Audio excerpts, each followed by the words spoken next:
Merci Monica, bonjour à toutes et tous. Nous recevons aujourd'hui Gabriel Pain, qui est directeur de recherche au CNRS, sociologue, et qui est au laboratoire Centre d'études européennes et politique comparée de Sciences Po, et qui coordonne avec Sébastien Jacot, c'est ça, hein, une recherche sur les économies des véhicules volés entre l'Europe, l'Afrique et l'Amérique du Sud.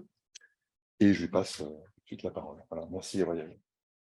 Bon, à moi de remercier. C'est en fait un plaisir de revenir au CRBC après longtemps. Mais bon, je vous présente en fait, c'est un programme de recherche que je suis en train de développer avec plusieurs copains brésiliens, français et africains. Et c'est un programme de recherche qui fait un peu la synthèse de travaux que je fais sur la violence, la criminalité et la politique à São Paulo. Et en essayant de croiser un petit peu la façon de penser des choses qui normalement sont pensées d'une façon divisée, séparée, écartée.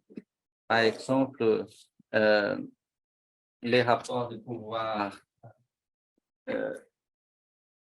plutôt institutionnels, politiques, les rapports de pouvoir dans les marchés et la vie quotidienne. Et surtout, la façon de penser la vie quotidienne qu'on voit depuis les banlieues, les périphéries de São Paulo. Bon, c'est à partir alors d'un travail ethnographique, j'ai commencé il y a longtemps, que j'ai essayé de penser des dimensions, la dimension du pouvoir à partir des études sur la violence. Bon, la violence, elle est une catégorie pensée comme politique dans toute la théorie politique. Ça veut dire, quand on parle de théorie politique, on parle sur la violence, c'est souveraineté, c'est la construction de l'État, c'est la construction de monopole légitime, c'est légitimité. On parle sur les rapports de pouvoir, on parle sur les choses qui sont du domaine de la politique. Mais quand on parle sur la violence dans la vie quotidienne, normalement, on va parler de la criminalité, on va parler de violences policières, on va parler des déviances, des délinquances, des choses qui normalement, on peut avoir avec les rapports de pouvoir. Et c'est ça que j'essaie de croiser dans ce programme de recherche plus large qu'on est en train de développer entre le Brésil, l'Afrique de l'Ouest, surtout Ghana et Bénin, et ici en Europe. Bon, ma présentation alors dans 3 parties, c'est juste pour montrer d'où je viens et pourquoi penser la politique liée à la violence comme ça. Après, une partie sur les PCC et l'expansion de PCC. Les PCC, je pense que tout le monde ici les connaît, mais Sylvain aussi. Bon, c'est une organisation criminelle de São Paulo, d'origine à São Paulo, et après, penser un peu plus ces régimes de pouvoir. Bon, la question de recherche, alors, c'est comment penser la politique brésilienne à partir des banlieues et des marchés illégaux. Et on va penser processus de long terme, mais aussi les situations ethnographiques. Et on essaie de penser vraiment les mécanismes de transformation sociale. La méthode, alors, moi, personnellement, beaucoup de recherches de terrain dans les banlieues de São Paulo, spécialement à l'est de la ville de São Paulo et plus spécialement dans un district qui s'appelle Sapopemba, où je travaille depuis 2005. Après, j'ai beaucoup d'étudiants et beaucoup de gens qui font partie de notre réseau de recherche. C'est très important pour nous comme méthode, c'est pour ça qu'on met ça sur les méthodes. On est une équipe de collaboration, d'entraide, et les chercheurs sont vraiment en train de penser ensemble. Alors, c'est très intéressant pour nous de penser la recherche comme ça, d'une façon collaborative. Et on essaie de croiser notre ethnographie avec avec une pensée basée sur la ligne de temps. Alors, normalement, on commence à penser les transformations de São Paulo à partir des années 60. Et ça veut dire qu'on essaye de penser les trajectoires de vie et les trajectoires des familles, les trajectoires d'organisation comme base empirique pour commencer à penser nos questions. Mais aussi, on travaille avec l'espace en essayant de penser les voyages des objets, des personnes, les migrations, les déplacements des gens et des objets qu'on essaye de suivre, comme le dernier bouquin qu'on a écrit sur les voitures volées, c'était vraiment suivre, reconstruire les parcours des voitures volées sur l'espace. Et on travaille beaucoup avec comparaison. Ça veut dire qu'on essaye vraiment de produire une inférence ethnographique et faire de la sociologie à partir de petites situations, mais en comparant ces situations et en essayant de monter en généralité et vraiment sortir du local et penser les échelles plus larges à partir des comparaisons, des comparaisons et de cette perspective des trajectoires, de voyages, de chaînes, des marchés, etc. Alors, c'est un peu penser l'ethnographie d'une façon temporelle et dynamique, d'une façon très dynamique au niveau du temps et de l'espace. Bon, au niveau de la théorie, c'est ça que je disais avant. Alors, on pense on pense que normalement, les types de sujets qu'on travaille, les rapports entre la violence et la politique sont des sujets normalement pensés à partir de l'État. Normalement, ils ont des présupposés qui pensent l'État comme monopoliste et qui pensent qu'on vit dans un État-nation, qui pensent qu'on vit au Brésil dans une situation vraiment de monopole de la justice étatique, etc., etc. Et on essaie de penser qu'à partir de banlieues, spécialement, on voit des régimes normatifs et des marchés et des régimes des marchés aussi qui ne sont pas du tout officiels et qui se croisent tout le temps avec la norme. Okay? Alors, quand je commençais mon travail de terrain, juste pour montrer un peu l'histoire du travail et de ses idées, c'était un moment de guerre dans les banlieues de São Paulo. Okay? Tout le monde parlait sur la guerre.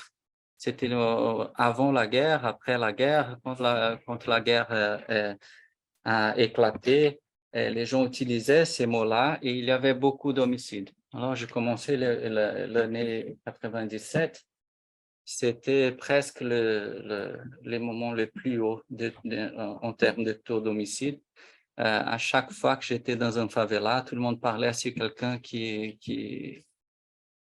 avait été tué dans ce moment-là. OK? Et en même temps, pardon, Monica.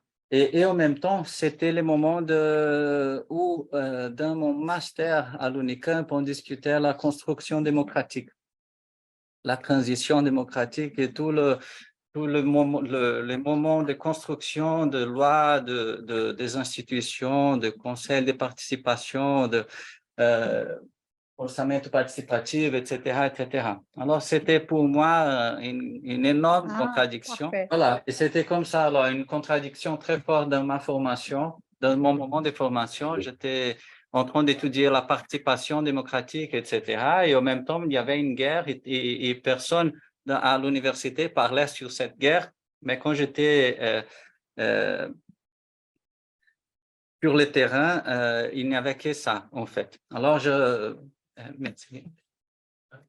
Alors, j'étudiais des histoires des adolescents que je connaissais, les jeunes que je connaissais à cette époque-là, qui sont fait tuer dans les conflits avec la police, mais aussi dans les conflits avec les autres criminels à São Paulo. J'écris ces types d'histoires qui c'était en fait d'où je commençais à penser cette relation entre la criminalité, la violence criminelle et la politique. Alors, les homicides étaient c'était une guerre, mais en même temps, il y avait les homicides très concentrés dans le même profil des victimes. C'était toujours comme ça. Alors, on a vu une montée énorme des homicides, mais avec toujours les mêmes homicides. Et quand on a vu une descente, une chute de taux d'homicide, on a vu baisser exactement les homicides dans ces profils et pas dans les autres. Alors, depuis ces moments-là, je commençais à penser qu'il y avait des processus transnationaux qui faisaient partie de cette violence locale. Parce que j'étudiais des familles qu'il y avait, par exemple, 6, 7 jeunes exactement du même profil, mais les jeunes qui s'y faisaient tuer, c'était les jeunes qui faisaient partie du monde du crime, comme il disait, qui étaient les travailleurs les plus bas des marchés illégaux. C'était pas qu'il était, dans ce moment-là, c'était clair pour moi que c'était pas une condition nécessaire pour se faire tuer, d'être pauvre, noir, etc., etc. C'était très différent en plus du cas de Rio, par exemple. La violence de la police, la violence du crime, elle faisait partie des réseaux criminels. Ça veut dire que les mecs qui étaient dans les marchés illégaux, les petits trafiquants, les petits voleurs, les mecs qui faisaient partie de ces réseaux-là, ils étaient ciblés par les homicides et pas les autres. Et même leurs frères, leurs mères, leurs familles n'étaient pas dans cet endroit-là où il y avait la guerre. Alors, il y avait une guerre très spécifique. Bon, quand je commençais mon doctorat, c'était ça alors comme question de recherche. Pourquoi il n'y a pas de mouvement? Parce que j'étudiais la politique et je commençais à penser à la violence. Alors, pourquoi il n'y avait pas un mouvement social pour faire baisser les homicides entre ces jeunes? C'est ça que j'avais comme recherche. Parce que je voyais les mouvements de logement pour les logements, je voyais les mouvements de santé, les mouvements, il y avait très fort le mouvement d'éducation, Paulo Freire, etc., avec Erundina, et après, bon, je voyais qu'il y avait pour l'infrastructure urbaine, il y avait beaucoup de mobilisation, mais il n'y avait pas une mobilisation publique, je ne voyais pas un mouvement social qui discutait la question des homicides et des meurtriers dans les banlieues. Et c'est comme ça que je commençais à penser mon doctorat. Je commençais ma recherche de terrain en 2004. OK? Avant ça, je voyais beaucoup d'homicides. Mais quand je suis revenu après un an préparant des projets, etc., après mon master, je commençais à 2004. J'écoutais ça dans mon terrain. OK? Il me disait très clairement, non, dans cette favela ici, il n'y a plus de mort. Tu peux faire ta recherche dans l'autre côté. À Paraisópolis, il y en a beaucoup encore. Et c'était comme ça. Personne ne peut plus tuer ici. Et dans les quartiers à côté, c'est pareil. Dans les favelas à côté, c'est pareil. Il y avait quelques gens qui disaient exactement le moment où les morts ont été arrêtés. C'était les Noël 2003.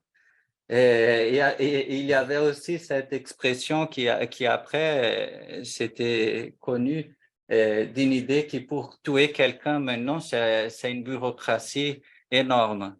Ça veut dire qu'on ne peut pas tuer avant de demander, d'attendre une réponse, etc., etc., etc., et de beaucoup faire des débats. Et c'était comme ça que j'ai connu le PCC. Ce n'était pas d'une autre façon. Okay? C'était comme ça que j'ai connu qu'il existait le PCC, qu'il existait cette espèce d'ordre qui contrôlait, qui régulait la violence létale dans les quartiers pauvres, dans les favelas de São Paulo. Bon, c'est ça. Et comme ça, je commençais à étudier les débats, cette espèce de dispositif de justice qu'il y avait déjà dans les quartiers où j'étudiais et qui faisait une espèce de régulation de toute la vie quotidienne, de ce qui est possible, ce qui est désirable, ce qu'il faut faire et qu'il ne faut pas faire. Il y avait cette idée de quelque chose de bien dans la vie du crime. Il y avait une espèce de légitimation de la vie du crime comme partie de la vie communautaire. Parce qu'avant, après je peux parler sur ça, mais avant, il y avait toujours l'idée du travailleur comme l'idée fondamentale pour penser les quartiers populaires. Et les bandits, ils étaient écartés de la communauté politique, ils étaient contrôlés par les justiciers, par les vigilantes, justiciers. Mais après ces premiers moments, ils ont commencé vraiment à penser que les crimes étaient partie de la communauté. Après cette espèce de délivrance de justice extra-légale, de délivrance de justice populaire aux gens, les criminels, ils commencent à faire partie de la communauté. Ils étaient dénoncés par les travailleurs. S'il y avait, par exemple, un vol dans les quartiers, les travailleurs, ils appellent les justiciers pour aller contre les gens du crime. Mais là, ça se passe une inversion parce que la guerre a été vaincue par le PCC. Ça veut dire que là, quand quelqu'un est volé, s'est fait voler, elle appelle la personne responsable pour la discipline du quartier, la personne du crime. OK? C'était comme ça que j'ai vu cette espèce de légitimation de la narrative criminelle dans les quartiers populaires de São Paulo. Et ça se passait un peu partout. Le début, je pensais que c'était que dans cette favela, mais après, tout le monde m'a dit non, non, non, c'est pas comme ça, c'est aussi dans les prisons, c'est aussi, il y a longtemps, c'est aussi dans les villes du intérieur, etc., etc. Et bon, les PCC, ils s'expandaient en faisant une espèce d'usage instrumental des politiques de sécurité publique à ce moment-là, parce que je crois que c'est les prochains. Alors, c'est ça. Il y a eu une forte expansion carcéraire et en même temps une forte politique de déplacement des leaderships des leaders du PCC partout dans l'État de São Paulo. Et le PCC utilisait ça pour s'expandir. Et bon, et c'était comme ça. Après une grosse augmentation des taux d'homicide, on a vu cette espèce de chute très rapide dans l'État de São Paulo. Ça veut dire qu'il y a plus de 70% des homicides entre jeunes dans 10 ans. C'est une chute incroyable. Hein? On voyait dans l'ethnographie et en même temps, on voyait dans les statistiques. Et après, quand on pense les décennies prochaines, en fait, ça se passe aussi dans plusieurs d'autres villes au Brésil. Et ça veut dire que les groupes criminels ils s'expandent. Il y a dans un premier moment une augmentation des taux d'homicide et après une descente quand l'ordre passe d'une hégémonie à l'autre. Bon, quand je vois ça, c'était clair pour moi que ma question de recherche est très mauvaise. Hein. Il y avait un mouvement social très, très concerné, très préoccupé avec la violence, mais ce n'était pas un mouvement public, ce n'était pas un mouvement républicain, ce n'était pas un mouvement pour les droits de l'homme, c'était la criminalité qui faisait public policy, qui faisait des politiques publiques pour baisser les homicides. Et pour moi, c'était très troublant, ça. C'était la première fois que j'ai vraiment vu qu'il y avait quelque chose de politique dans la façon dont le PCC travaillait. Et en même temps, le PCC n'était pas un mouvement républicain qui pensait aux espaces publics et qui pensait le développement de la favela d'une façon comme l'État. C'était vraiment une coexistence des régimes, des gouvernances, des gouvernements locaux parce qu'il y avait beaucoup de choses que l'État faisait et en même temps, il y avait les crimes qui travaillaient dans ce moment-là. Bon, et l'État de São Paulo, c'est pas petit. On parle d'un État de plus de 40 millions de personnes et les actions de ces groupes criminels que tout le monde pensait qui étaient marginales, qui étaient au bord de la vie quotidienne, elle faisait un résultat incroyable. Et jusqu'à aujourd'hui, l'État de São Paulo, c'est l'État avec les plus bas taux d'homicide au Brésil. Ça veut dire que c'était pas quelque chose de temporaire, pas quelque chose de petit. C'était vraiment un groupe criminel qui faisait un truc incroyable au niveau d'une réalité dans un État de 44 millions de personnes. Bon, c'était ça alors que j'étais en train de publier ça, d'abord en portugais, après en anglais. Et pendant que je publiais ça, il y avait ce type de nouvelles qui arrivaient tout le temps. Alors, PCC à Paraguay, PCC Moçambique, PCC Mexico, PCC Europe, PCC Liban, PCC Italie, PCC Nigeria, PCC, etc., etc. Et les ports, l'aéroport, etc. Mais on ne pouvait pas, dans ce moment-là, faire de la recherche sur ces endroits parce qu'on n'avait pas de sous ni une équipe pour travailler vraiment ce type de phénomène d'expansion qu'on voyait, qu'on savait que c'est passé, mais on n'avait pas la possibilité de faire une vraie recherche de terrain dans tous ces endroits. Mais c'était dans ce moment-là, à partir je pense de 2013, 2014, 2015, on a vraiment commencé à penser sur les marchés, sur les côtés, parce qu'on avait beaucoup travaillé sur les côtés, disons, d'organisation de PCC, de valeurs, ces codes de conduite, la façon dont l'organisation s'est faite, l'idée d'une franc-maçonnerie de crime, l'idée d'une fraternité criminelle, etc., que c'est différent des autres organisations criminelles. Mais on parlait pas du tout sur l'argent sale, sur la façon dont il avait une circulation matérielle, une base matérielle pour cette politique criminelle.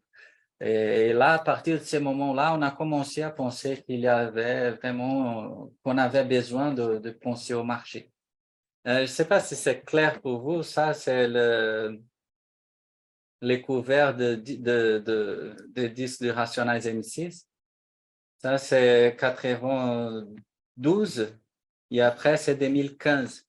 Et on voit qu'ils reproduisent la même chose, les mêmes idées, mais ils sont plus dans les favelas, ils ont pas un choix entre étudier et faire du crime. Ils ont déjà décidé par les crimes, mais là, ils sont dans les centres de São Paulo, dans la partie la plus riche de la ville. Après voler en banque, c'est a capa et a contre-capa, né? Je ne sais pas comment dire ça. Et bon, ils sont en train de partager l'argent d'un vol des bons dans les parties les plus riches de São Paulo, comme des aisés, etc. Après ça, on a bien travaillé sur cette espèce de coexistence entre les régimes de pouvoir. Alors, on voit que ce n'était pas tout simplement le PCC qui avait fait la réduction des homicides, mais que c'était le PCC en utilisant les politiques publiques, en utilisant les politiques de sécurité.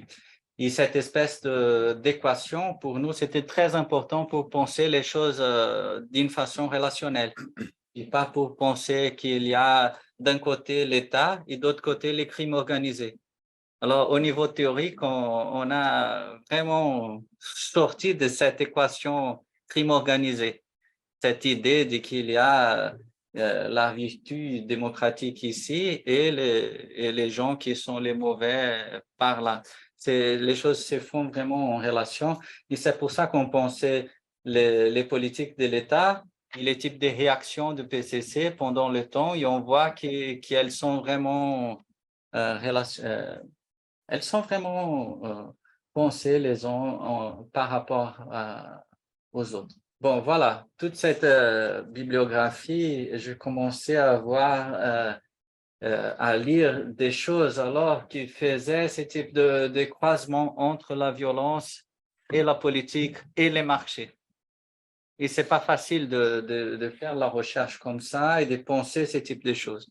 Alors, on a vraiment commencé à essayer de faire ce type de rapports et c'est juste pour montrer les types de choses qu'on avait pensé comme groupe et qui nous a amené d'une recherche totalement locale et basée sur un quartier de São Paulo, à une échelle de pensée ce type de chaîne transnationale d'économie illégale.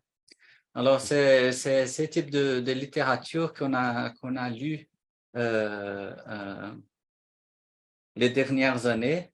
Et ça, d'une façon ou d'autre, me revient au début de ma trajectoire que quand j'étudiais la politique, mais je ne dis pas les marchés, mais là, c'est plutôt ça, c'est là qu'on fait.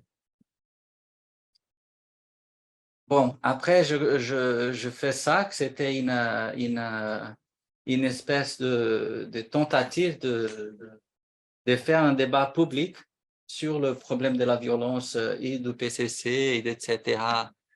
Au Brésil, parce que on avait beaucoup avancé dans la recherche, mais pas du tout on n'avait pas du tout avancé côté débat public. Frère, hein? Donc, on avançait à la recherche et on comprenait beaucoup mieux comment les choses se passaient dans les rapports de pouvoir criminels, crimes, État, etc. Les débats publics étaient toujours...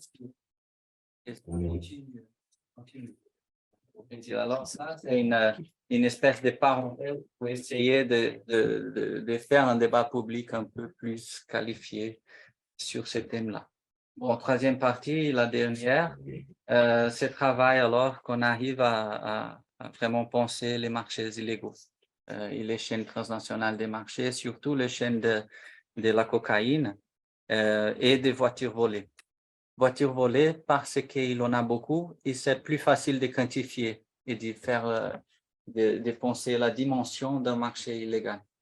Et bon, la cocaïne parce que c'est le marché le plus lucratif et le plus important pour les PCC, au moins après 2014.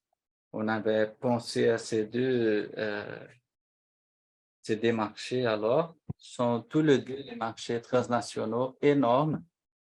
Il y a 1 million de voitures qui sont volées en Amérique du Nord tous les ans, 600 000 en Europe, 500 000 qui au Brésil, 200 000 qui à São Paulo. Ça veut dire que c'est beaucoup, c'est énorme et ce sont des marchés qui se connectent un peu partout aussi. Okay? On a bien étudié ces marchés en Amérique du Sud, mais c'est des choses qui se passent un peu partout de façon croisée. Les voitures sont une façon de nettoyer l'argent de la cocaïne, de trafic de drogue en général, mais sont aussi une possibilité de faire les marchés bouger. Bon, en faisant de l'ethnographie, la frontière Brésil-Bolivie, on a vu par exemple ça, c'est juste pour montrer la dimension de ces marchés. Hein. Une voiture volée, ça coûte moins de 10 000 reais, ça coûte moins de 2 000 $ pour voler une voiture, ok? Pour payer quelqu'un pour voler une voiture et transporter cette voiture à la frontière brésilienne avec Paraguay, ça dépend d'où le vol se passe, ok? Et une voiture comme ça, une Toyota, elle est échangée par 5 kilos de cocaïne de chlorhydrate, je ne sais pas comment dire ça en français, chlorhydrate peut-être, hypochlorite, je ne sais pas. Mais c'est la cocaïne de 100% de pureté, ils disent. OK? C'est la cocaïne qui va pour l'exportation. Alors, 5 kilos. Quand je faisais la recherche des terrains dans cet endroit-là, c'était 7 kilos de pasta base ou 5 kilos de hydrochloride. Mais ça change, ça dépend d'endroit, ça dépend de chaque situation, de chaque négociation, de chaque type de différents types de marchés, ça dépend de comment on va payer pour cette drogue, si on va changer des voitures, si on va changer, si on va avoir un échange d'une arme à feu en même temps. Ça dépend de beaucoup de choses. C'est juste un exemple, OK? Mais ça veut dire qu'un gramme de cocaïne était $2, $2.50. Et on va voir qu'est-ce qui se passe après. Bon, après, je passais une partie de 2017 à Berlin et 2019 à l'Angleterre. Une semestre de 2017, une semestre de 2019. Et je fais un peu de recherche dans les quartiers populaires de Londres et de Berlin. C'est juste pour donner un exemple. Ici à Paris, c'est moins cher. Et ça descend aussi les prix de la cocaïne ici en Europe. Mais 2019, il était dans ces parcs-là, c'est un parc connu pour le trafic de drogue, proche de Kreuzberg, 1 gramme de cocaïne était vendu par $115. Ça veut dire une espèce d'augmentation de $2.50 à $115. Et s'il y a une organisation criminelle qui contrôle la chaîne des valeurs, et c'est pour ça qu'on a commencé à penser aux chaînes des valeurs, on parle d'une augmentation de 50 fois le prix. OK? Alors, une Toyota qui était volée à un coût de 10 000 reais, de $2 000, elle va faire circuler presque 600 000 dollars après que la chaîne se produise.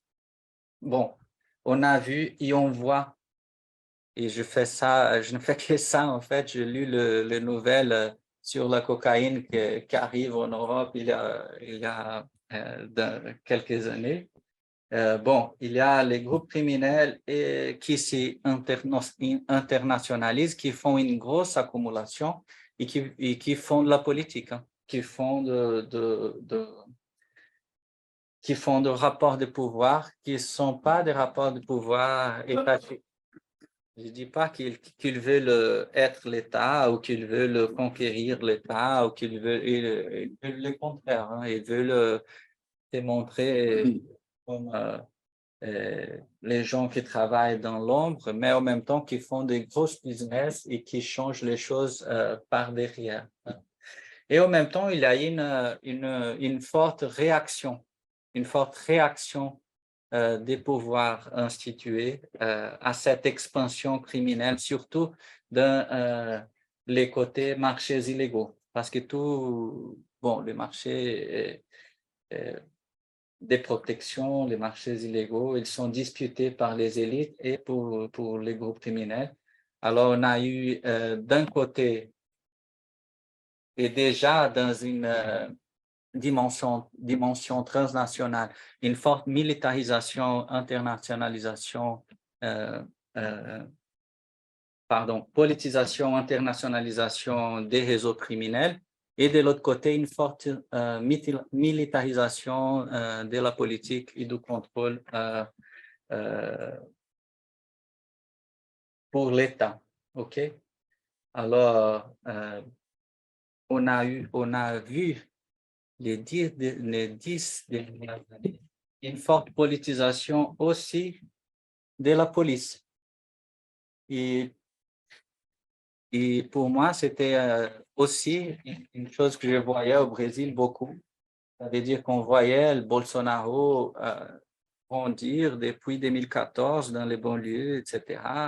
Les policiers qui faisaient la dispute pour le Conseil de diversité, les conseils des droits de l'homme, etc., par la base, mais on ne voyait pas Bolsonaro qui apparaissait comme un sujet important jusqu'aux élections.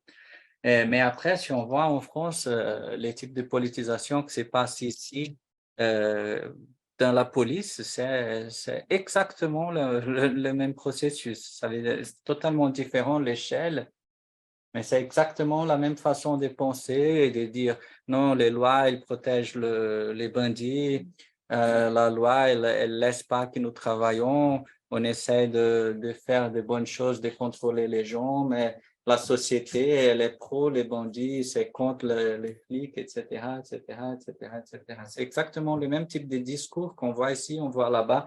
Alors, et c'est des discours politiques. C'est ça que j'essaie de faire montrer. C'est pas un discours technique. Ah, on veut faire ça parce qu'il y a un problème, etc.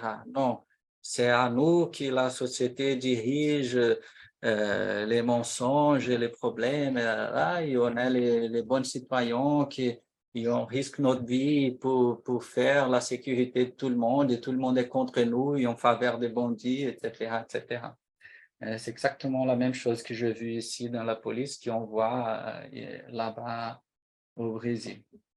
Bien sûr que là-bas, la police a eu un candidat et il y a un président de la République. Ces idéologies totalitaires, elles ont gagné dans un moment donné et elles sont toujours très fortes. Ici, c'est Paris.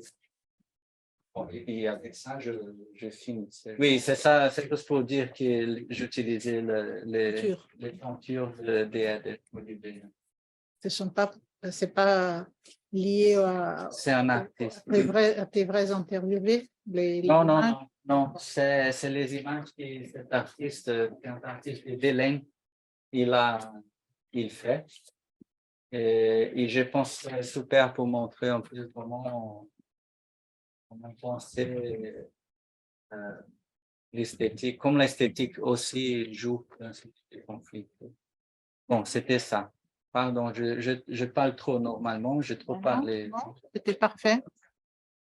Merci Gabriel, on va ouvrir la discussion. Vous pouvez poser vos questions. Oui. Oui, donc juste quelques commentaires et puis quelques questions. D'abord, merci beaucoup. C'est vraiment extrêmement intéressant. Parce que dans les domaines des études de sécurité et dans les domaines des études sur les crimes transnationaux, je pense qu'il y a une véritable absence de nouvelles conceptualisations. On continue à reproduire un peu une logique manichéenne de l'État qui s'impose en face des mafias et qui est un bon État et qui est légitime, alors que voilà, je pense que vous montrez avec cette idée de coexistence entre le régime des pouvoirs que plutôt la diminution de la violence et les résultats des accords qui se font au niveau local et non pas de la confrontation, ce qui a tout à fait de sens quand on va privilégier le fait de reproduire un capital économique, parce que c'est finalement en paix qu'on est capable d'accumuler et de reproduire un capital économique, pas forcément en guerre. J'aurais juste peut-être 2-3 questions. Peut-être vous n'avez pas eu le temps de développer la question Alors, vous nous avez montré un certain nombre des statistiques concernant le type des crimes, le genre et l'âge. Mais qu'est-ce qui se passe au niveau de la spatialité dans la ville? Parce que vous avez parlé des favelas, mais bon, les favelas à Sao Paulo, ça a quand même une dimension extrêmement importante. Donc, ça se localise où exactement? Et ensuite, je pense que vous avez montré un certain nombre des statistiques concernant des cas particuliers à Maceió, à Sao Paulo et à Porto Alegre. J'ai eu l'impression qu'à Porto Alegre, il y avait un peu une dynamique différente, c'est-à-dire que au moment de la pénétration, il y a eu… Bon, enfin, dans la comparaison de ces 3 cas, je voudrais savoir ce qui s'est passé à Porto Alegre à ce moment. Et bon, finalement, la dernière question, c'est concernant les implications de la conceptualisation de la paix. Parce que, bon, on parle de violence comme les résultats d'une confrontation, les forces de police, les forces militaires et les mafias. Mais bon, finalement, c'est le contraire. Donc, c'est plutôt la paix et les résultats d'une coexistence et d'une négociation. Mais bon, là, dès ce point de vue aussi, la conceptualisation de la violence change un peu. Moi, j'en ai une aussi. En fait, j'étais en train de réfléchir parce que ce que tu as présenté à l'oral était un peu différent de ton texte. Dans ton texte, l'accent est beaucoup plus mis sur la question. Enfin, il y a une ligne plutôt de raisonnement plus vers le politique, alors que là, le volet économique était beaucoup plus présent dans ta présentation orale. Et dans ton texte, tu fais le raisonnement que ça se politise, ce que tu as dit un peu à la fin là, ça se politise, et tu as tracé un fil assez convaincant, il me semble, entre tout ce processus-là et puis l'arrivée de l'extrême droite au pouvoir. Même si c'est décrit de façon très nuancée, c'est assez convaincant. Mais dans ton texte, tu es beaucoup plus concentré sur le politique et sur le Brésil. La dimension économique et internationale que tu as montrée là, le trafic de voitures, le prix qui monte en Europe, la comparaison entre la cocaïne et les voitures à l'international, sont des éléments totalement absents du texte. Donc, je voulais savoir comment tu peux prioriser le politique et donner cette explication très nationale et puis qui débouche à l'arrivée de l'extrême droite, alors que là, à l'oral, on voit quand même qu'il y a ces volets économiques qui soutient quand même de façon assez convaincante aussi cette progression de cette puissance de cette organisation criminelle qui gagne des dimensions très internationales. Il y a Isabelle qui a levé la main. Bon, écoute, en fait, c'est un peu dans la lignée des deux questions précédentes, c'est un peu dans la continuité. Bon, on se connaît depuis un petit moment, on a déjà fait du terrain ensemble, alors bon. En fait, moi, j'aurais bien aimé que tu reviennes un petit peu sur le virage, quelque part, ou le paradoxe initial que tu as développé là, à savoir à dire que, bah oui, à l'époque, en fait, quand tu étais en maîtrise et au début de la thèse, globalement, il y avait des mouvements sociaux qui, d'une part, existaient en faveur de l'amélioration de l'infrastructure, l'accès à des politiques santé notamment, mais pas que, aussi de l'éducation, par exemple. Et puis, que ton interrogation, ça avait été, mais pourquoi est-ce qu'il n'y avait pas de mouvement vraiment contre les homicides ciblés, quelque part, surtout. Et alors, j'aimerais bien, peut-être que dans la période qui a suivi, au lieu de proposer une espèce d'avancement par paradoxe, moi, je m'interrogeais plutôt sur la période où il y a eu un développement un peu lié, peut-être, entre quelque chose de développement des politiques sociales, surtout leur mise en œuvre, en fait, pendant la période dite luliste, là, entre les années 2003 à 2013, globalement, mais qui, en même temps, coexistait avec ce développement d'une autre forme de politique. Et puis surtout, enfin, c'est un peu sur ça que j'ai travaillé, c'est pour ça que ça m'intéresse. Je pense que c'était une forme de citoyenneté qui, en partie, tournait beaucoup autour de la consommation, finalement. Donc, ce qui arrivait aux bénéficiaires, aux travailleuses, enfin, parce que c'était quand même beaucoup de femmes, ou surtout des femmes. Et si toi, tu voyais un lien, en fait, entre ce que tu as dit, bon, à un moment donné, tu t'es intéressé justement à la circulation de l'argent et la marchandisation aussi, donc de la politique. Et donc, après ce virage plus vers le développement du marché et ses liens avec la politique. Mais donc, du coup, de développer un peu aussi cette interaction entre le type de politique sociale. Enfin, je sais que tu n'as pas travaillé là-dessus proprement dit, mais moi, j'ai travaillé un peu sur la marge entre les politiques sociales et, en fait, le soi-disant crime organisé. Et donc, peut-être aussi dans l'autre sens, que ça aussi, ça a pu contribuer à accroître cette coexistence de régimes de pouvoir, comme tu dis. Et puis j'aurais bien aimé aussi que tu développes ce qu'avait dit Monica, de qu'est-ce que tu entends en fait par politique. J'ai un peu du mal avec ça. Mais bon, ça, c'est notre point de désaccord depuis toujours. Alors, tu connais déjà la chanson. Donc, voilà. Merci beaucoup. Merci à toi, Isabelle. Yves, tu poses ta question, après il va répondre cette première tournée. D'accord, merci Monica. Bon, moi je trouve d'abord, passionnant ce développement de ta recherche vers justement une réflexion politique. Et cet aspect-là m'intéresse beaucoup. Alors, j'aurais évidemment 3000 questions, mais je pourrais les centrer un peu là-dessus.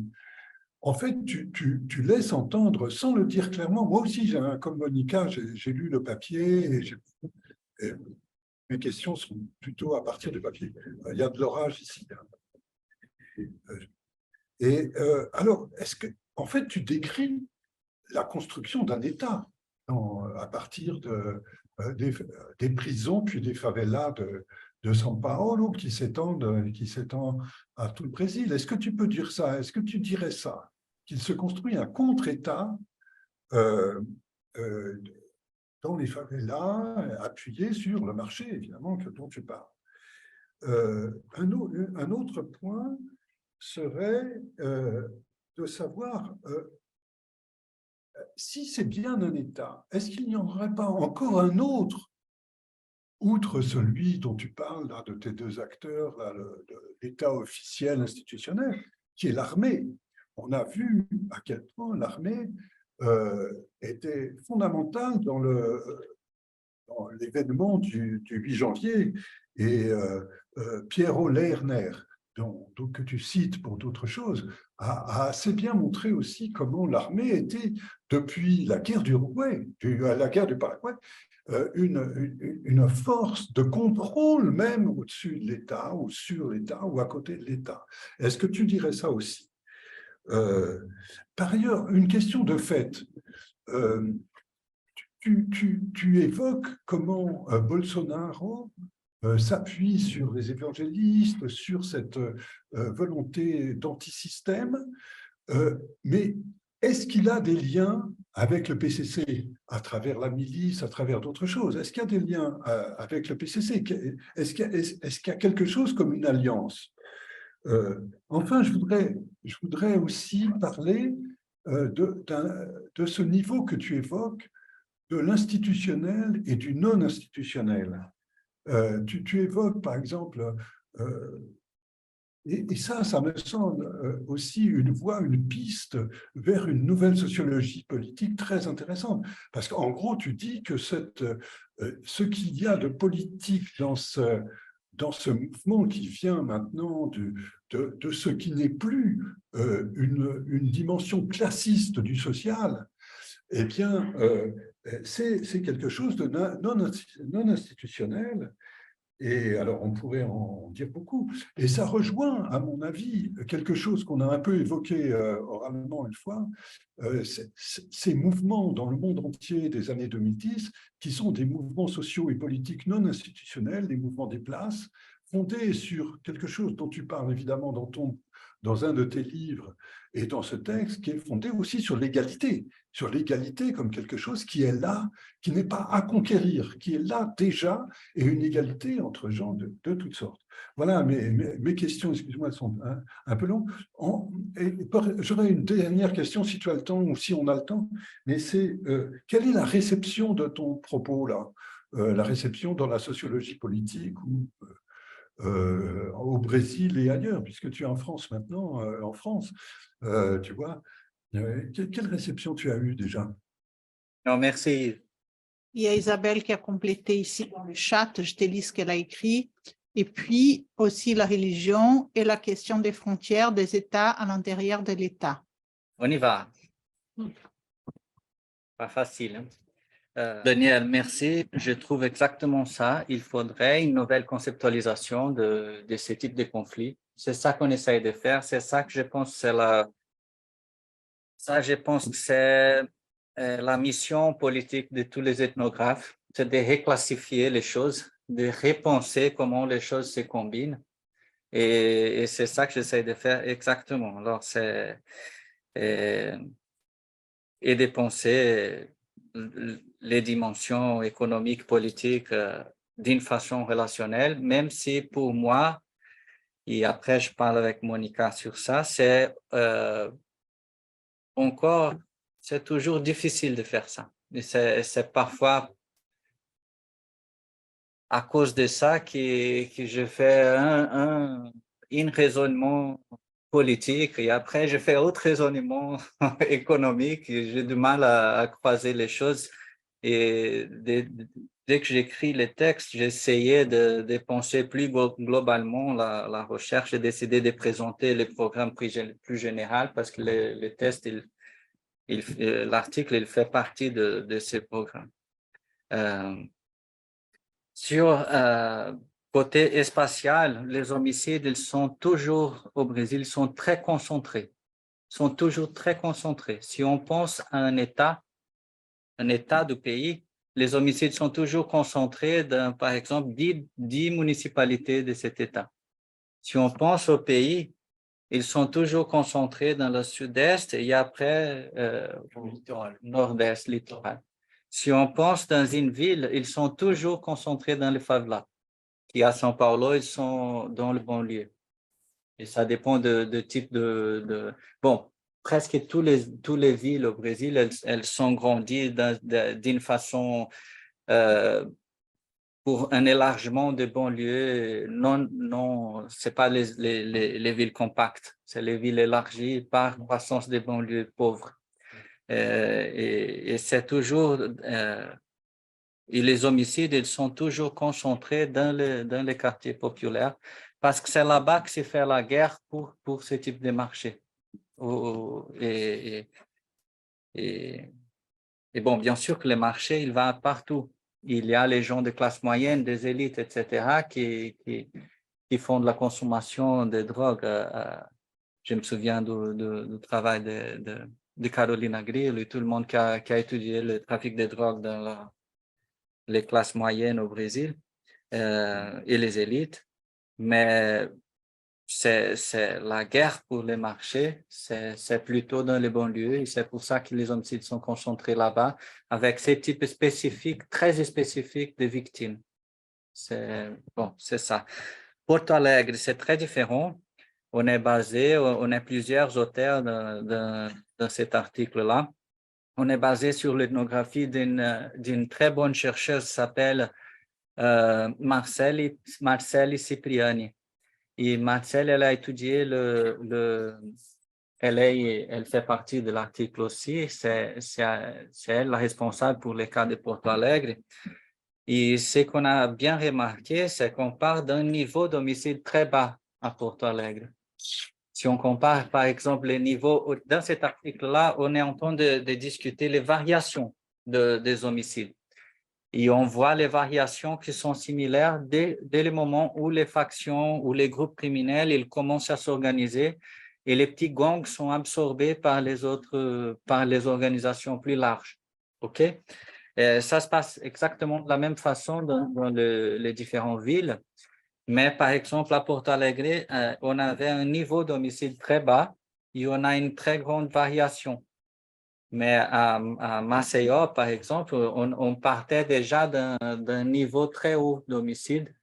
Et c'est pour ça qu'on commence à penser à ça dans notre groupe. On est en train de penser la différence entre les niveaux d'homicide de base et les variations. Il y a un article très, très, très intéressant dans la dernière revue, une très grande revue de sociologie, là, je sais pas, je ne me souviens plus, mais American Review of Sociology, American Review, et qui compare les niveaux d'homicide et les histoires des États. Alors, les niveaux d'homicide, je pense que c'est plutôt structurel. C'est l'histoire politique de chaque endroit qui fait penser les niveaux qu'on va partir, c'est les niveaux de base. Si on pense au Japon, par exemple, très homogène, etc., on va avoir un niveau de 1 par 5 000 ans il y a longtemps. Même s'ils ont tué le premier ministre, c'était le seul homicide dans l'année. Et bon, et si on pense dans les États qui sont toujours disputés, qui sont les États où il y a les groupes qui font les disputes pour le pouvoir, on va partir des niveaux d'homicide très hauts. Mais si on pense les variations, c'est autre chose, c'est pas structurel, c'est vraiment contextuel l'explication. Et c'est ça qu'on essaie de penser. Mais à Porto Alegre, avec toutes ces différences-là, à Porto Alegre, on a vu exactement les mêmes processus d'absorption des petits gangs par les factions, par les groupes qu'on appelle factions, qui ici c'est plutôt mafia que les gens disent. Il faut penser à ça aussi, les conceptualisations de ces groupes, et les mêmes types de victimes aussi. Ici, on voit la proportion entre comment on dit, les profils ethniques de la population de Porto Alegre et les profils des autres villes. On va avoir exactement la même proportion d'homicides qui victiment les jeunes noirs. Ça veut dire qu'il y a beaucoup moins de proportions de jeunes noirs à Porto Alegre, mais si on voit les homicides, c'est la même proportion des autres. C'est très intéressant. Et bon, sur paix et violence, je pense toujours que la paix est un résultat d'une hégémonie d'un groupe de pouvoir dans un territoire. Et si on pense les banlieues de São Paulo comme un territoire où le PCC a l'hégémonie, il y a des incursions de la police, etc., mais on voit beaucoup plus de paix dans les banlieues que dans les centres en ce moment-là. Les niveaux d'homicide dans les banlieues qui étaient beaucoup plus grands avant, ils sont plus bas que les centres de São Paulo dans ce moment-là, parce qu'il y a une hégémonie dans les banlieues, il n'y a pas d'hégémonie dans les centres de la ville, comme il y avait. Actuellement? Oui. Et si on voit les quartiers riches de São Paulo, c'est les plus bas de tous, parce qu'il y a une très grosse hégémonie de l'État et des sécurités privées. Et les mecs, ils ne peuvent pas rentrer, les mecs des banlieues. Et bon, alors je pense toujours, c'est pour penser les rapports entre violence et politique, les plus homogènes et les plus hégémoniques, en ordre, les moins de violences d'homicide on va voir. Et les endroits où il y a une dispute, c'est là qu'on va voir les conflits. Et comme bon, beaucoup de gens au Brésil ont travaillé sur ça, mais je me souviens du livre de Daniel Hirata, ce que Daniel il nous montre, c'est que parfois il a beaucoup de marchés qui travaillent dans un endroit, mais il n'y a pas de violence. Mais c'est quand ces marchés commencent à être disputés, par exemple, Tabatinga, il y avait un trafic de drogue énorme, mais aussi beaucoup d'autres illégalités au nord du pays. Aucune violence. Mais dès que l'État arrive pour essayer de découper la chaîne des marchés, etc., la violence éclate. Parce qu'il commence une dispute. Alors, ce n'est pas où le marché il va, la violence, elle va par elle. Ce n'est pas ça.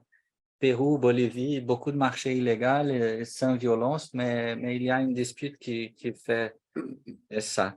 Et bon, dans le cas de São Paulo, la pacification était vraiment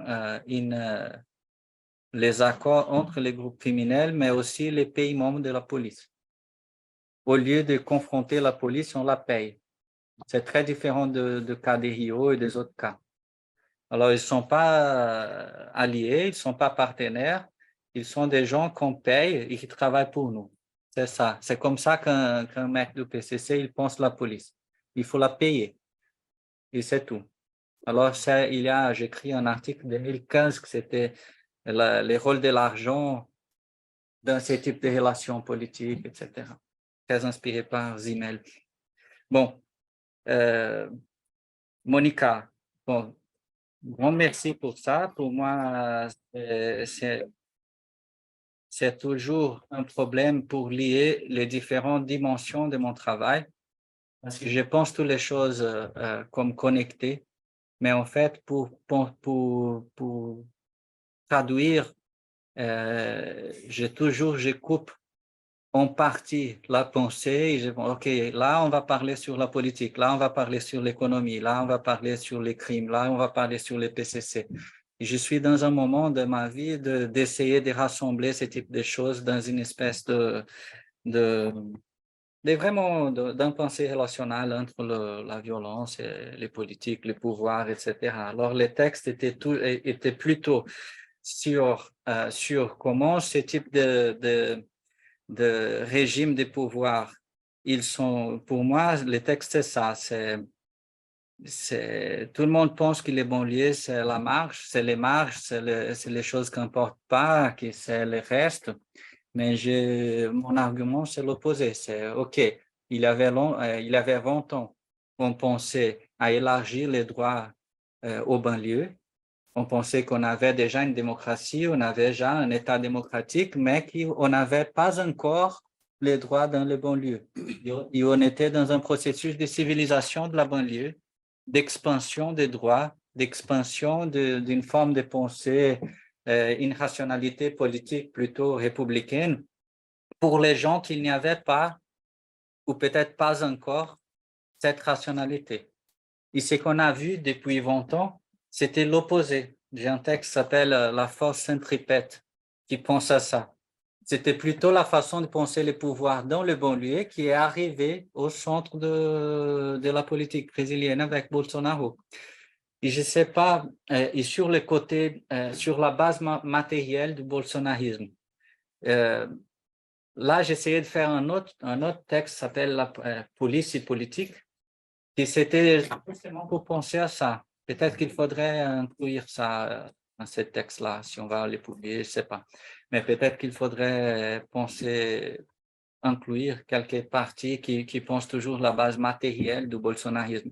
Parce que Bolsonaro, il a été élu pendant 30 ans par la police militaire, par la famille militaire, par les gens qui étaient vraiment proches de lui. Et on sait, maintenant, on sait bien comment ils font ces réseaux. C'est toujours des réseaux matériels. Je ne parle pas des gens qui sont dans les campements, je parle des gens qui participent au gouvernement, qui sont les réseaux politiques de Bolsonaro. C'est la rachadinha. Il paye les gens et il reçoit la contrepartie. Alors, marché de protection, hein. Ils étaient la face politique des milices, des gens qui faisaient extraction des marchés illégaux un peu partout dans la banlieue. Mais ils sont rentrés dans le système, ils ont gagné beaucoup de positions de pouvoir. Ils ont pilé, on dit. Pillé. Ils ont pillé aussi le budget public. C'est ça qu'on vient de voir maintenant et qu'on va voir beaucoup plus. Ils vont, par exemple, on dit, ah non, il faut améliorer la sécurité publique, alors il faut augmenter les budgets de la police, des militaires, etc. Et les gens, ils prennent cet argent-là, ils font de la politique. Alors, on paye avec l'argent de l'État pour qu'ils font la destruction de l'État, parce que son projet, c'est de ma façon de voir, éliminer les médiations institutionnelles et produire une espèce de gouvernement des hommes qui sont des copains et qui sont pensés comme une communauté militaire. C'est un peu ça que je pense aussi, pour te répondre aussi, mais après je reviens. Alors, pour moi, quand on pense qu'il y a une force politique, là, je suis très marxiste dans ces points-là. Je pense que s'il y a une force politique, s'il y a un projet de nation comme Bolsonaro il a eu, et bon, qui existe toujours au Brésil, il y a la base matérielle pour ça. Et je vois que bon, au-delà des entrepreneurs, des gens de l'agro, etc., c'est surtout les pillages des marchés illégaux qu'ils font énormément, mais aussi tous les budgets qui augmentent pour la sécurité publique. Et c'est ça que je pense que c'est, comment dire, les rapports entre les deux choses que j'étudie. Parce que quand on est dans les banlieues, on voit que tout le monde connaît, les gens de la police, ils connaissent très bien comment le PCC il marche. Et les gens du PCC, ils connaissent très bien qui est chaque policier dans la région, etc. Alors, c'est le type de rapport qu'on voit beaucoup, je pense. les marchés illégaux, ils sont base pour ces deux types de pouvoirs, qui sont tous les deux contre l'État républicain, disons. Je vais juste compléter parce que je pense que tu avais répondu ma question de façon très en direct quand tu répondais à Daniel. Quand tu as dit que, il me semble, hein, quand tu as dit que les homicides montent quand il y a des conflits et au contraire, quand il y a une hégémonie claire, donc le PCC par exemple qui paye la police, comme tu as dit, pour eux la police c'est des gens qui travaillent pour nous, quand la police est satisfaite de ce qu'elle reçoit et qu'il y a une pacification, il n'y a pas d'homicide. C'est la paix. Et là, je pense que c'est là que les deux dimensions économiques et politiques se réunissent, parce que cette paix aussi, c'est la bonne marche des affaires. Une fois que la police est satisfaite de ce qu'elle reçoit du PCC et qu'elle se fiche d'être celle qui travaille pour le PCC, elle prend son dû, elle s'en va. Et puis le PCC, il peut mener ses marchés en connivence avec la police qui en prend aussi sa partie. Tout le monde est content et les affaires, ils peuvent aller loin. Et là, les affaires peuvent aller loin au Brésil avec l'arrivée de Bolsonaro et autres conséquences, et puis à l'étranger, comme tu as dit, avec cette explosion des prix de la voiture relais, de la cocaïne. Donc, le montage, il réunit dans cette pacification la bonne marche des affaires et puis ses conséquences politiques à l'intérieur du pays. C'est un peu ça l'argument, c'est mon inspiration pour penser à ça, mais c'est Michel Miss. Il pense toujours à ça. Dans le cas des Rio, il montre comment l'arrivée des marchés fait monter la violence, mais après, tout le monde s'aperçoit qu'il faudrait baisser les conflits, y compris pour les raisons des marchés. Et qui, bon, avec beaucoup plus de paix, beaucoup mieux pour le marché. Et bon. C'est la même chose en Italie. Oui. Et ça, c'est exactement les choses qu'il faudrait dans ma tête connecter un peu plus. Quand je suis en train d'écrire, je sépare un peu ces choses. Mais le travail, par exemple, de Chantilly sur les États européens, sur la longue durée de la construction des États européens, c'était comme ça, il dit. C'était les pillages, c'était les guerres, c'était tous les types de violences, etc., qui après est devenu quelque chose de base matérielle pour établir un État-nation contre les autres. Et après des siècles, l'Europe est constituée comme de... Mais il a son article très connu, que c'est l'État, la construction de l'État et faire de la guerre et faire de l'État comme crime organisé.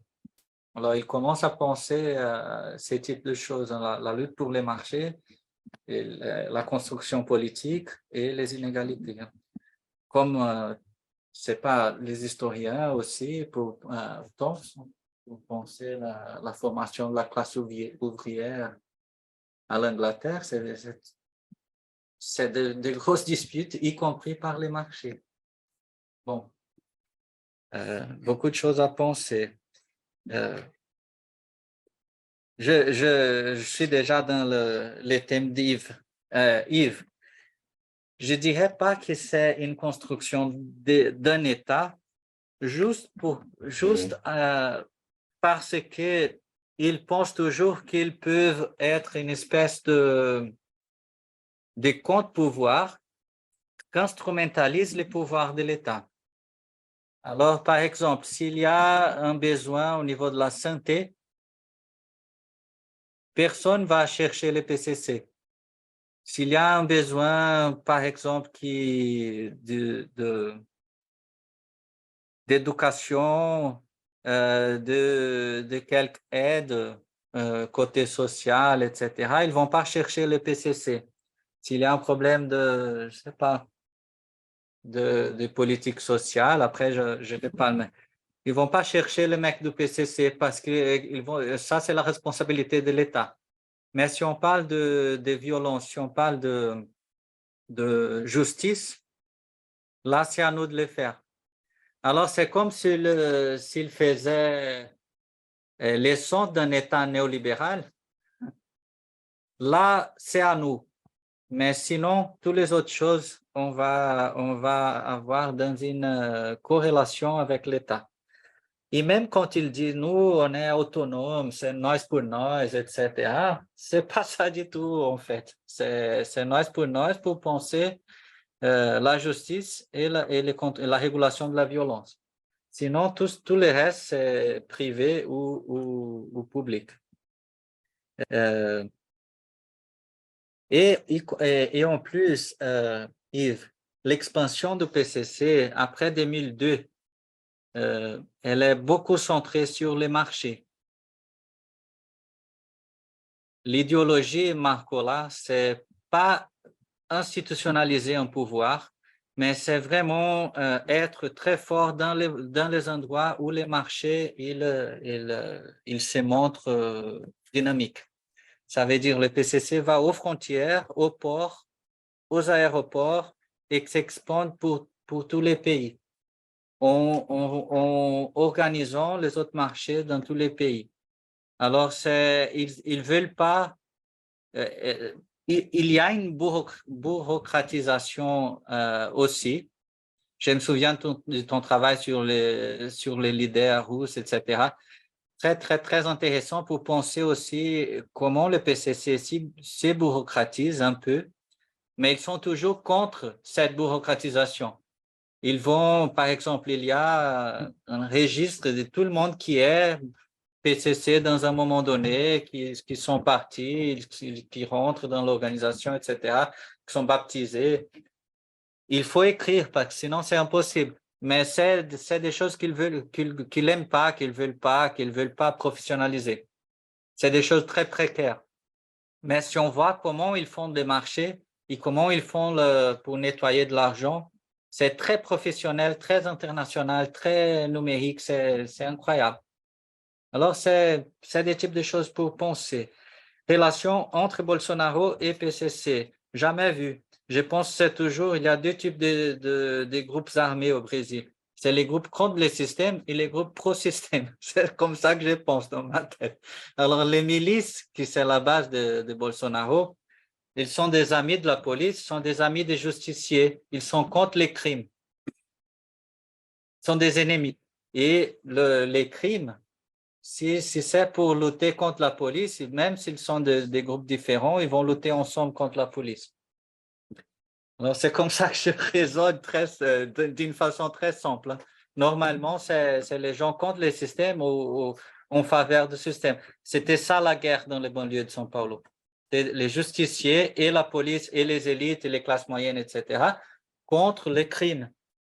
Et quand les crimes a gagné, quand le PCC a gagné la guerre à São Paulo, tout le monde a dû rentrer dans les condominiums et se fermer avec sécurité privée, etc., parce qu'ils n'étaient pas, comment dire, protégés non plus. Parce qu'ils étaient protégés par les justiciers, par les autres gens. Et sur l'armée, je pense que l'armée, c'était une espèce d'articulation entre ces pouvoirs de police que je vois plutôt à la base de Bolsonaro et une espèce de combinaison entre ces pouvoirs de police et les pouvoirs militaires de l'armée qui s'est fait par l'élection de Bolsonaro à partir de 2014. Je pense que ce sont des pouvoirs différents. Quand je pense la milice et l'armée, je pense qu'ils sont les pouvoirs totalement différents. Et c'était une alliance d'occasion dans un moment donné. La base de l'armée, ce n'est pas la police, pour moi. Hein.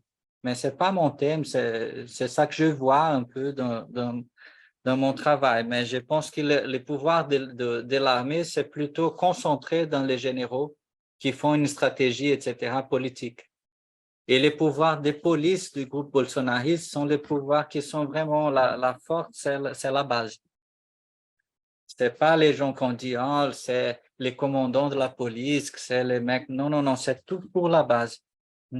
Et quand on pense à Bolsonaro, on dit vraiment, c'est le général Heleno, le général tel et tel et tel, Vilas Boas. Je pense que c'est différent. Mais il faudrait penser beaucoup plus à ça. Comment mon travail est reçu dans la sociologie politique? Je ne sais pas. En fait, je pense pas que... Je ne sais pas, Yves, te répondre à ça, mais je ne pense pas que mon travail est reçu comme un travail de sociologie politique.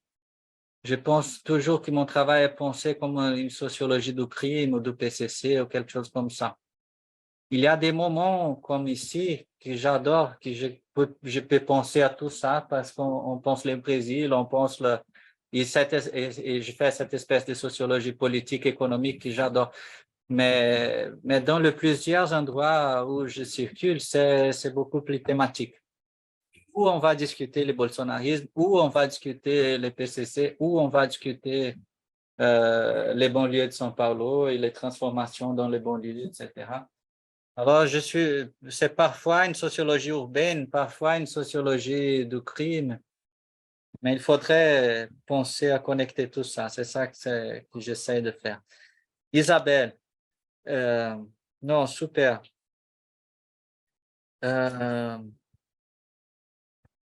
Je pense que la marchandisation, c'était total. Parce que je m'explique, je pense que c'était avant, les cadres étaient, OK, on a l'ECA, le statut statut da criança e do adolescente, et après, on va faire les droits arrivés aux banlieues. Et c'était ça, les mouvements pour droits sociaux. On a le statut da cidade, et après, on va faire l'usage social du bâtiment, etc.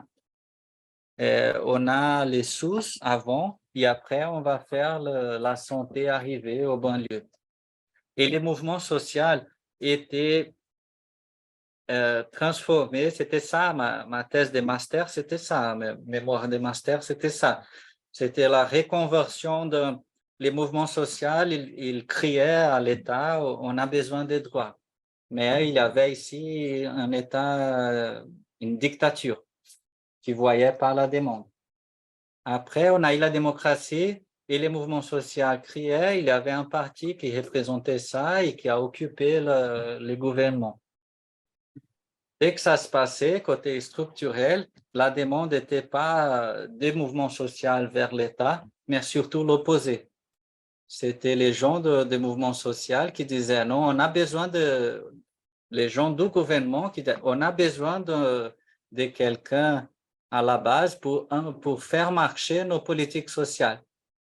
Et les mouvements sociaux n'étaient pas les protagonistes des politiques sociales, des politiques publiques non plus. C'était ça la thèse de mon mémoire que je faisais avec Evelina Dagnin. Il parlait sur une confluence perverse entre un État social qu'on essayait de faire et un État néolibéral qui voulait, comment dire ça, tercérisar las politiques sociales.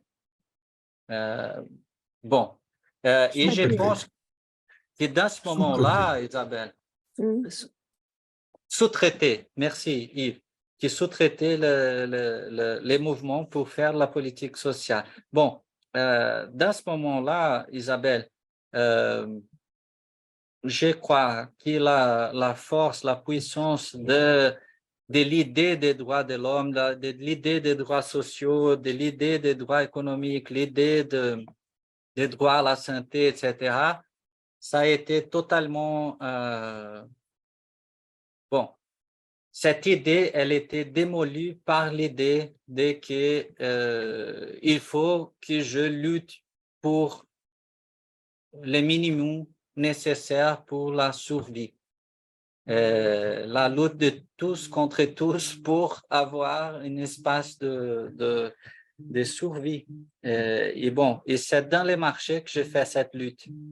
C'est pas dans la politique, c'est pas dans l'espace public, etc. Alors, je suis totalement d'accord qu'il y a une marchandisation de ce type de narrative. Et la même chose avec la religion, exactement la même chose. On avait une religiosité qui c'était catholique pour penser long terme et l'autre génération va être mieux que moi, alors je vais faire la mobilité sociale et après, mon sacrifice vers mes enfants va être récompensé après dans le monde de Dieu parce qu'on fait un sacrifice collectif familial, communautaire. Et après, c'est autre chose. Après, c'est les évangéliques, c'est moi, c'est pas ma famille, ma communauté. Et moi, j'échange comme ça, et je fais la prospérité, et comme ça, j'arrive à la mobilité sociale. C'est beaucoup plus connecté avec la narrative néolibérale, etc. C'est toujours marchandisation, toujours transformation. Concept des politiques, Isabelle. J'ai parti de Hannah Arendt et au fin du compte, je suis arrivé à Charles Tilly. Alors, c'est toujours la dispute pour le pouvoir. Dans ce côté-là, par exemple, républicaine, une politique républicaine pensera que les évangéliques, ils ne sont pas les acteurs politiques et les PCC non plus. Mais pour moi, ils le sont. C'est ça que j'essaie de penser. Bon, y compris les acteurs économiques.